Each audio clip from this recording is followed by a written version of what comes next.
Good morning, students. Journal entries of the some important adjustment हे काय असतं तर तुम्हाला ट्रायल बॅलन्स दिलेला असतो आणि ट्रायल बॅलन्ससाठी तुम्हाला एकदाच प्रत्येक ह्याच्यात पोस्टिंग करायचं. जसं आपण काल बघितलं की ट्रेडिंगची डेबिट साईड आणि तिथं आपण ओपनिंग स्टॉक, परचेस आणि डायरेक्ट एक्सपेन्सेस घेतो. ट्रेडिंगच्या क्रेडिट साईडला आपण जे काही सेल आहे, सेल्स रिटर्न आहे, क्लोजिंग स्टॉक आहे आणि जे गुड्स गोज आउट होतात like that loss by fire, goods withdrawn by proprietor for his personal use, as goods distributed as free sample, for example, means advertisement, like that. These transactions are recorded in credit side of the trading account. Then all the indirect expenses are recorded in debit side of the profit and loss account, and all the indirect income means rent received, commission received, interest received, like that. These incomes are recorded in credit side of the profit and loss. So it has only one effect in trial बॅलन्समधल्या प्रत्येक ह्याला आपण एकच effect देणार आहे. Effect याचा अर्थ ते एकदाच लिहिणार आहे. मात्र आपल्याला एक्झाम्पल ट्रायल बॅलन्सच्या खालीसुद्धा काही ॲडजस्टमेंट दिलेले असतात. मग त्या ॲडजस्टमेंटला आपल्याला प्रत्येक वेळेला 2 इफेक्ट द्यायचे असतात. किती द्यायचे असतात? 2. मग ते काही वेळेला ट्रेडिंगला जातात, काही असेटला जातात. त्यानुसार मागच्या लेक्चरमध्ये आपण जर्नल एंट्रीज बघितल्या होत्या आणि त्याच्यात journal entries of some important adjustment त्यानुसार जर्नल फॉर्ममध्ये दिलेलं आहे, पण ॲक्च्युली आपल्याला प्रोसेस जी करायची आहे ती या चार्टनुसार करायची. हा चार्ट तुमच्यासाठी अत्यंत महत्त्वाचा आहे आणि एक लक्ष ठेवायचा, प्रत्येक ॲडजस्टमेंटला 2 इफेक्ट येतात. किती येतात? 2 इफेक्ट. ठीक आहे. Name of the adjustment first is closing stock. Closing stock आपण लास्ट लेक्चरला क्लोजिंग स्टॉक मीन्स काय आहे ते पाहिलेलं आहे. जो 31 मार्चला आपल्याकडे जो स्टॉक अवेलेबल असतो त्याला आपण क्लोजिंग स्टॉक म्हणतो. Closing stock credit side of the trading account and shown as asset side of the balance sheet. आपल्याला ॲडजस्टमेंटमध्ये डायरेक्ट आपल्याला क्लोजिंग स्टॉकची अमाऊंट दिलेली असते. आता याच्यामध्ये आपल्याला सपोज 2 अमाऊंट्स दिलेले असतील, तर whichever is less than, जी त्या दोन्हीपैकी लहान असेल ही आपल्याला तिथे घ्यायची. For example 40,000 and 45,000. सो तुम्ही कोणती घेणार इथं? 40,000. परत एकदा बघूया. हा क्लोजिंग स्टॉक आहे, ॲडजस्टमेंट आहे ट्रेडिंगच्या क्रेडिटला आणि बॅलन्स शीटच्या असेट साईडला येते.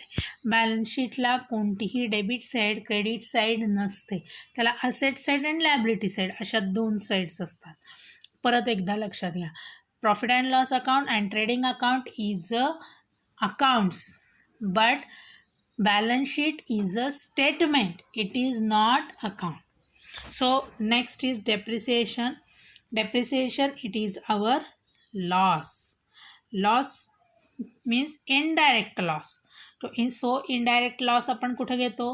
प्रॉफिट अँड लॉसच्या credit side, debit side of the profit and loss account, आणि ज्याच्यावर आपल्याला डेप्रिसिएशन घ्यायचं आहे ते असेट साईडमधली जी बॅलन्स शीटची असेट साईड आहे त्याच्यामधून लेस काय. फॉर एक्झाम्पल फर्निचर, आपण ऑलरेडी फर्निचर असेट साईडला लिहिलेलंच असेल, त्यातून आपण ते लेस करणार. आपण ज्या वेळेला प्रॅक्टिकल प्रॉब्लेम पाहणार आहोत त्यावेळेला तुम्हाला ते डेफिनेटली लक्षात येईल आणि त्यावेळेला मी तुम्हाला हे काय सांगणार आहे, डेप्रिसिएशनचा कसा इफेक्ट आपण घेतला होता ते सांगेन. प्रत्येक इफेक्ट मी तुम्हाला त्यावेळेला सांगेन.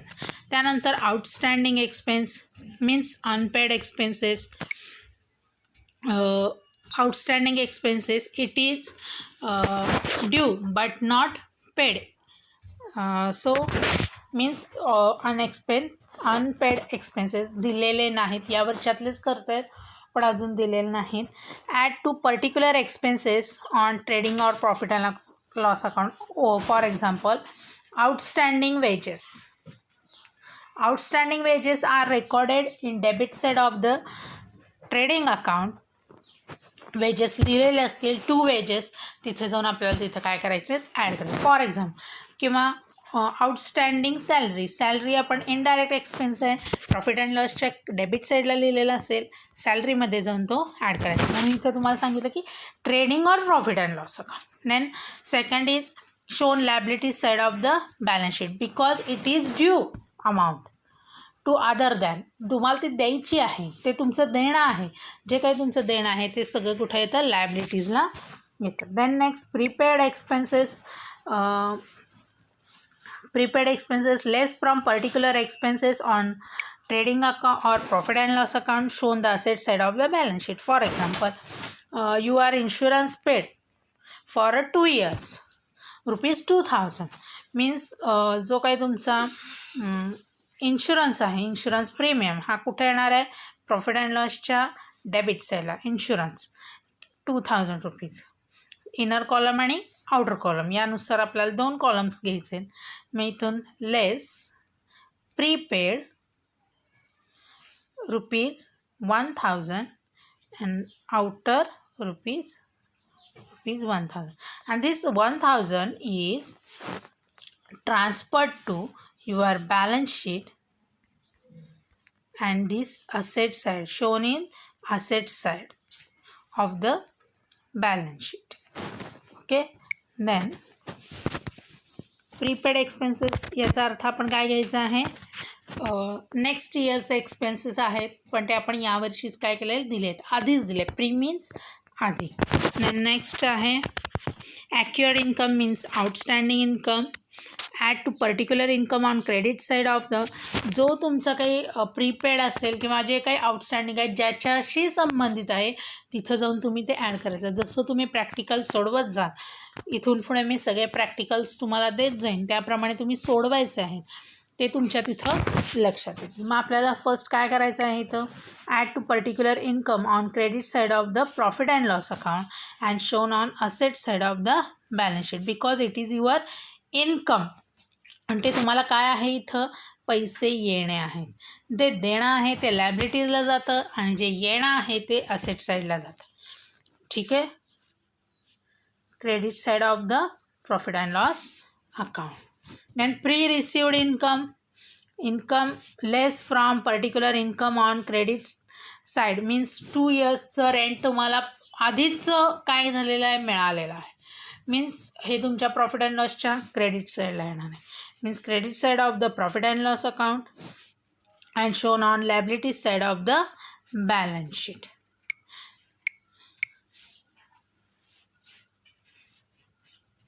Then bad debts means irrecoverable amount of the from debtors. It is called as bad debts. म्हणजे ह्याला तुम्ही बुडीत खातं म्हणता की पैसे तुमचे हे परत मिळणारच नाहीत किंवा दिलेच जाणार नाही. मग ते काय करायचं, आपल्याला debit side of the profit and loss account new RDD और न्यू बॅड डेब्ट्स तुम्हाला हे जे काही पर्टिक्युलर ट्रायल बॅलन्समध्ये दिले त्याच्यात जाऊन ॲड करायचं आहे आणि डेटर्समधून काय करायचं आहे, लेस करायचं आहे. डिडक्टचा अर्थ काय आहे, less from debtors. Then next RDD reserve for doubtful debts. Last लेक्चरला आपण रिझर्व फॉर डाऊटफुल डेब्ट्स म्हणजे काय आहे हे इन डिटेलमध्ये पाहिलेलं आहे आणि तुमच्या बुक्समध्ये त्याच्याविषयी दिलं आहे. It is a provision. So debit side of the profit and loss account he RDD जी आहे ती आपण जे आपले न्यू बॅड डेब्ट्स आहेत किंवा न्यू RDD आहे याच्यात जाऊन काय करायचे, आपल्याला ॲड करायचे आणि डेटर्समधून काय करायचे, आपल्याला लेस करायचे. आता हे डेटर्स कुठे येतात, तर बॅलन्स शीटच्या असेट साईडला येतात. कोणत्या साईडला येतात, बॅलन्स शीटच्या असेट साईडला. Then next provision for discount on debtors means it is our customer. Debtors means it is our customer. ज्यांना आपण ऑन क्रेडिट सेल करतो ते आपले डेटर्स असतात. या डेटर्सला आपण ज्या वेळेला काय करतो, काय देतो, डिस्काउंट देतो, त्यावेळेला हा आपला काय झालेला असतो, तर हा आपला लॉस झालेला असतो. काय असतो हा आपला loss. Means discount aloud and discount received आपण 2 पाहत होतो, त्यातला हा डिस्काउंट अलाउड आहे. Discount allowed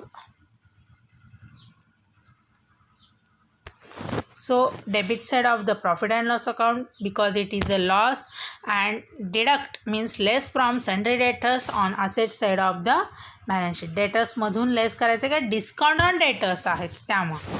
then provision for discount on creditors. Creditors means ज्यांच्याकडून आपण परचेस करतो आणि इट इज अ इन्कम, आणि हा आपण डिस्काउंट काय म्हणतो, रिसिव्ड. जर्नल एंट्रीमध्ये बघा आपण डिस्काउंट रिसिव्ड आपण कोणत्या साईडला घेतो, तर क्रेडिटला घेतो. Discount received. Credit side of the profit and loss account. Credit side of the profit and loss account and less from sundry creditors on liability side of balance sheet. Discount on debtors असतील तर डेटर्समधून लेस करायचं आहे, discount on creditors असतील तर क्रेडिटर्समधून लेस करायचं. फक्त debtors येतात asset साईडला आणि क्रेडिटर्स येतात लायबिलिटी साईडला. Then next is goods taken by proprietor for his personal use. It is called as drawing. It is a drawing, and we are no drawing less from capital, less credit side of the trading or deduct from purchase. आपण credit साईडच्या ट्रेडिंगच्या credit साईडलाच लिहायचं आहे, पण परचेसमधून हे लेस करायचं नाही केलं तरीही चालतं आहे. आणि less from capital on liability side. आणि ड्रॉइंग्स हे नेहमी आपल्याला कॅपिटलमधून लेस करायचे असतात. हा डेबिट इफेक्ट येतो. Then goods distributed as free sample means it is a advertisement.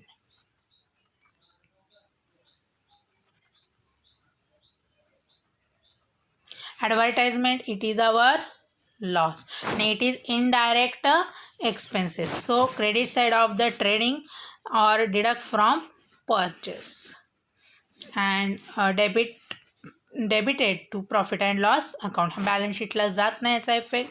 हा आपला लॉस असल्यामुळं कुठं जातो, goods distributed as free sample. आपण गुड्स दुसऱ्यांना देतो, एक्स्ट्रा गुड्स असतात. Goods are the real account, आणि आपल्याला माहिती आहे की ऑल द नॉमिनल्स म्हणजे एक्स्ट्रा गुड्स आपले जातात आणि त्याच्या बदल्यात आपल्याला पैसे कमी येतात. त्यामुळे इट इज अवर लॉस, आणि it is transferred to credit side of the trading account. Then interest on capital. Interest याचा अर्थ व्याज असा होतो. मग profit and loss, debit side of the profit and loss account it is a indirect expense add to capital liability side of the balance sheet. Interest on capital हे balance शीटच्या liability साईडला कॅपिटलमध्ये ॲड करायचं आहे. Drawing असेल तर कॅपिटलमधून लेस करायचं. त्यानंतर इंटरेस्ट ऑन ड्रॉइंगसुद्धा आपल्याला कॅपिटलमधून काय करायचं आहे, less. Credit side of the profit and loss account because it is our loss. Interest on interest or drawing it is our income, and it is transferred to credit side of the profit and loss account and add to drawings less from capital. एकतर तुम्ही ते ड्रॉइंग्समध्ये जाऊन add करा किंवा कॅपिटलमध्ये जाऊन direct लेस करा. ठीक आहे, परत एकदा मी सांगते की ॲडजस्टमेंट ह्याला आपल्याला 2 इफेक्ट द्यायचे आहेत. आजचा जो मी सगळा चार्ट शिकवलेला आहे त्याला आपल्याला प्रत्येक ठिकाणी 2 इफेक्ट द्यायचे आहेत. हे प्रॅक्टिकलनं तुम्हाला येणार आहे, हे याच्यात पाठ करायचं नाही आहे. फक्त हा चार्ट तुम्ही एकदा लिहून काढायचा आहे आणि परत एकदा व्यवस्थित वाचायचा आहे. काही प्रॉब्लेम असेल तर तुम्ही मला विचारा. ठीक आहे.